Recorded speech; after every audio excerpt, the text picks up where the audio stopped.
जय हिंद दोस्तों। Point break by RSR YouTube channel पर आप सभी का बहुत बहुत स्वागत है। आज हम बात करने वाले हैं विगत परीक्षा में पूछे गए पर्यावरण के मोस्ट इंपोर्टेंट प्रश्नों की। पर्यावरण से अक्सर एग्जाम में प्रश्न आते रहते हैं। ये video UP TET super TET के लिए बहुत ही महत्वपूर्ण है, तो आप सभी लोग इस वीडियो को बहुत ध्यान से देखिए। वीडियो के लास्ट में मैं आपसे एक क्वेश्चन भी पूछूंगा जिसका आंसर आपको कमेंट बॉक्स में बताना है। शुरुआत करने से पहले अगर आपने अभी तक इस चैनल को सब्सक्राइब नहीं किया है तो प्लीज आप लोग इस चैनल को सब्सक्राइब कर लीजिए। तो चलिए स्टार्ट करते हैं आज का वीडियो। आज का हमारा पहला प्रश्न है, question number 1, green peas international का मुख्यालय कहाँ है? ग्रीन पीस इंटरनेशनल का मुख्यालय पूछा गया है कहाँ है। तो ऑप्शन दिए हुए हैं हमारे एम्स्टर्डम, ऑप्शन 2 है नैरोबी में, ऑप्शन 3 है जेनेवा में, ऑप्शन 4 है इनमें से कोई नहीं। तो इसका जो सही आंसर हो जाएगा, सही आंसर हो जाएगा ग्रीन पीस इंटरनेशनल का जो मुख्यालय है वो कहाँ पर है? नीदरलैंड के एम्स्टर्डम में। अब बात की जाए नैरोबी में किसका मुख्यालय है, तो नैरोबी में है यूएनईपी का। किसका? यूएनईपी का। जेनेवा में पूछा जाए तो जेनेवा में है विश्व मौसम विज्ञान संगठन का। किसका? विश्व मौसम विज्ञान संगठन का यहाँ पर कार्यालय है। ये भी एग्जाम में पूछे जाते रहे, तो इन प्रश्न को भी आपको याद कर लेना है। चलते हैं अपने अगले प्रश्न पर। अगला प्रश्न है हमारा क्वेश्चन नंबर 2, निम्नलिखित में से कौन सा एक कृत्रिम पारतंत्र है? कृत्रिम पारतंत्र पूछा गया कि कौन सा है। ऑप्शन दिए हुए हैं हमारे समुद्र, ऑप्शन 2 है झील, ऑप्शन 3 है वन, ऑप्शन 4 है खेत। तो इसमें जो सही आंसर हो जाएगा, सही आंसर हो जाएगा ऑप्शन 4 खेत निम्नलिखित में से एक कृत्रिम पारतंत्र है।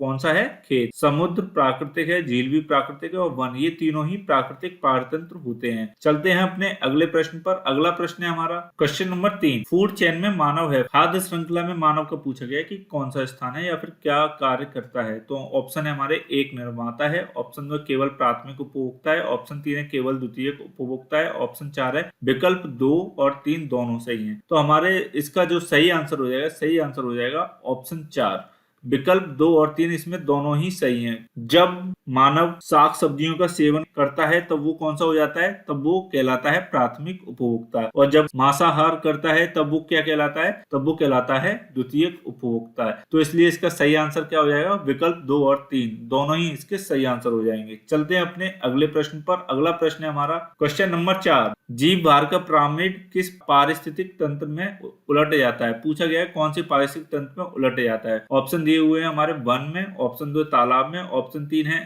घासीय स्थल में, ऑप्शन 4 है शुष्क स्थल में। तो इसका जो सही आंसर हो जाएगा, सही आंसर हो जाएगा ऑप्शन 2, तालाब में जीव भार का पिरामिड उल्टा बनता है। कैसा बनता है? उल्टा। बाकी जगह सीधा बनेगा, लेकिन जीव भार का जो पिरामिड है वो तालाब में उलट जाता है। प्रश्न ये पूछा भी जाता रहता है, ऑप्शन दे दिए जाते हैं कि निम्नलिखित में से कौन से पारिस्थितिक तंत्र में जीव भार का पिरामिड उल्टा बनता है। तो वो कौन से बनता है? तालाब में। चलते हैं अपने अगले प्रश्न पर। अगला प्रश्न है हमारा क्वेश्चन नंबर 5, पारिस्थितिकी स्थायी मितव्ययता है किस आंदोलन का नारा है? आंदोलन का नारा पूछा गया है कि कौन से आंदोलन का ये नारा है। ऑप्शन दिए हुए हैं हमारे एपिको आंदोलन, ऑप्शन 2 है नर्मदा बचाओ आंदोलन, ऑप्शन 3 है चिपको आंदोलन, ऑप्शन 4 है इनमें से कोई नहीं। तो इसका जो सही आंसर हो जाएगा, सही आंसर हो जाएगा ऑप्शन 3, चिपको आंदोलन का जो नारा था वो क्या था? पारिस्थितिकी स्थायी मितव्ययता है। क्या था? पारिस्थितिकी स्थायी मितव्ययता है। कौन से आंदोलन का ये नारा था? वो था चिपको आंदोलन का। चिपको आंदोलन से प्रश्न बन जाते हैं कि चिपको आंदोलन से जुड़े हुए व्यक्ति कौन से हैं। तो वो एक तो थे सुंदरलाल बहुगुणा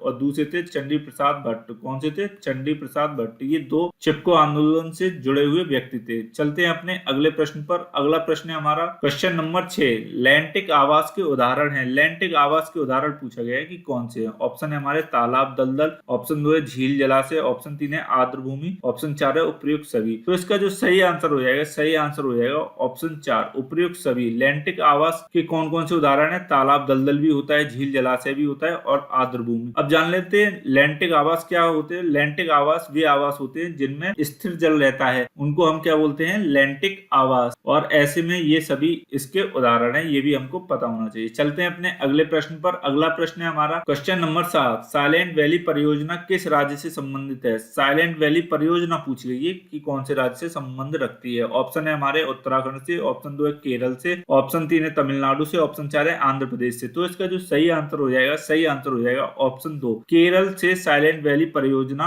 संबंधित है। ये प्रश्न एग्जाम में पूछा भी जा चुका है, तो आपको इस प्रश्न पर विशेष ध्यान देना है। चलते हैं अपने अगले प्रश्न पर। अगला प्रश्न है हमारा क्वेश्चन नंबर 8, राष्ट्रीय उद्यानों में आनुवांशिक विविधता का रखरखाव किया जाता है, किसके द्वारा किया जाता है? ये इस प्रश्न में पूछा गया है। ऑप्शन है हमारे इंस्टीट्यूट संरक्षण के द्वारा, ऑप्शन 2 है एक्सीटू संरक्षण के द्वारा, ऑप्शन 3 है जीन पूल के द्वारा, ऑप्शन 4 है इनमें से कोई नहीं।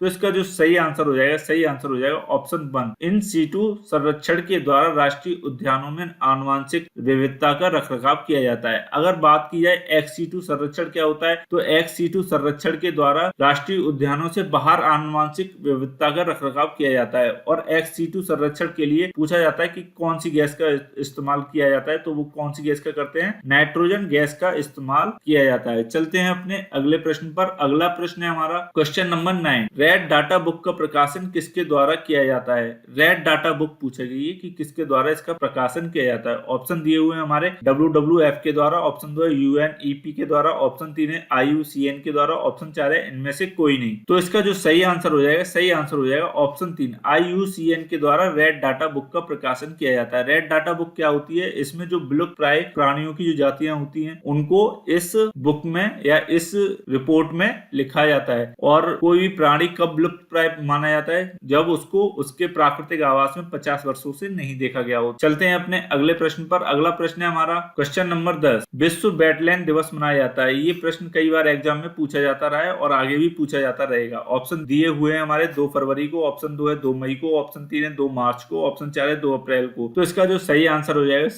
जाएगा विश्व वेटलैंड दिवस 2 फरवरी को मनाया जाता है। कब मनाया जाता है, 2 फरवरी को। ये हमें याद रखना है क्योंकि ये एग्जाम में पूछा जा सकता है। चलते हैं अपने अगले प्रश्न पर। अगला प्रश्न है हमारा क्वेश्चन नंबर 11, जलवायु परिवर्तन और पृथ्वी बचाने के लिए जागरूक करने वाला अभियान है। जलवायु परिवर्तन और पृथ्वी बचाने के लिए पूछा गया कि कौन सा अभियान जागरूक करता है। तो हमारे ऑप्शन है climate hour, option 2 earth hour, option 3 है प्लेनेट आवर, ऑप्शन 4 है इनमें से कोई नहीं। तो इसका जो सही आंसर हो जाएगा ऑप्शन 2, अर्थ आवर के द्वारा जलवायु परिवर्तन और पृथ्वी को बचाने के लिए जागरूक किया जाता है। अब एक प्रश्न ऐसे भी पूछा जा सकता है कि ये किसके द्वारा या कौन सी संस्था के द्वारा अभियान चलाया गया, किसके द्वारा चलाया गया, वो था WWF, इसके द्वारा अर्थ आवर अभियान चलाया गया। चलते हैं अपने अगले प्रश्न पर। अगला प्रश्न है हमारा क्वेश्चन नंबर 12, निम्न में से कार्बन नेगेटिव देश है। कार्बन नेगेटिव देश पूछा गया कि कौन सा है। ऑप्शन है हमारे भूटान, ऑप्शन 2 है भारत, ऑप्शन 3 है श्रीलंका, ऑप्शन 4 है अफगानिस्तान। तो इसका जो सही आंसर हो जाएगा ऑप्शन 1 भूटान। तो ये थे आज के हमारे प्रश्न। अब चलते हैं कल के प्रश्न पर जो कि आपसे पूछा गया था।